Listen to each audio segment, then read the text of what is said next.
দেখতে দেখতে চোখের সামনে আল্লাহু আকবার বলে মুরুগটাকে জবাই দিয়ে দিছে। ডানে বামে নড়তে পারতেছি না জায়গার জন্য মানুষ উঠে গাড়ির সিট সব কয়টা ভরে গেছে।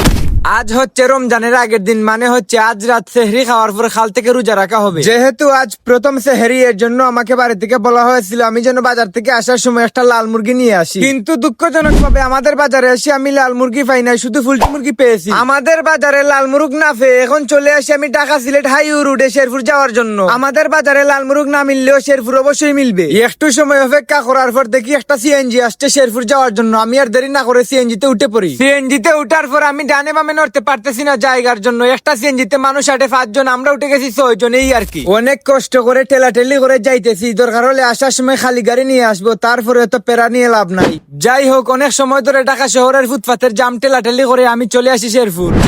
আমি ঢাকা শহরের গাড়ি ঘোড়ার জামের কথা বলতেছি না, আমি বলতেছি আমার গাড়ির ভিতরের জামের কথা।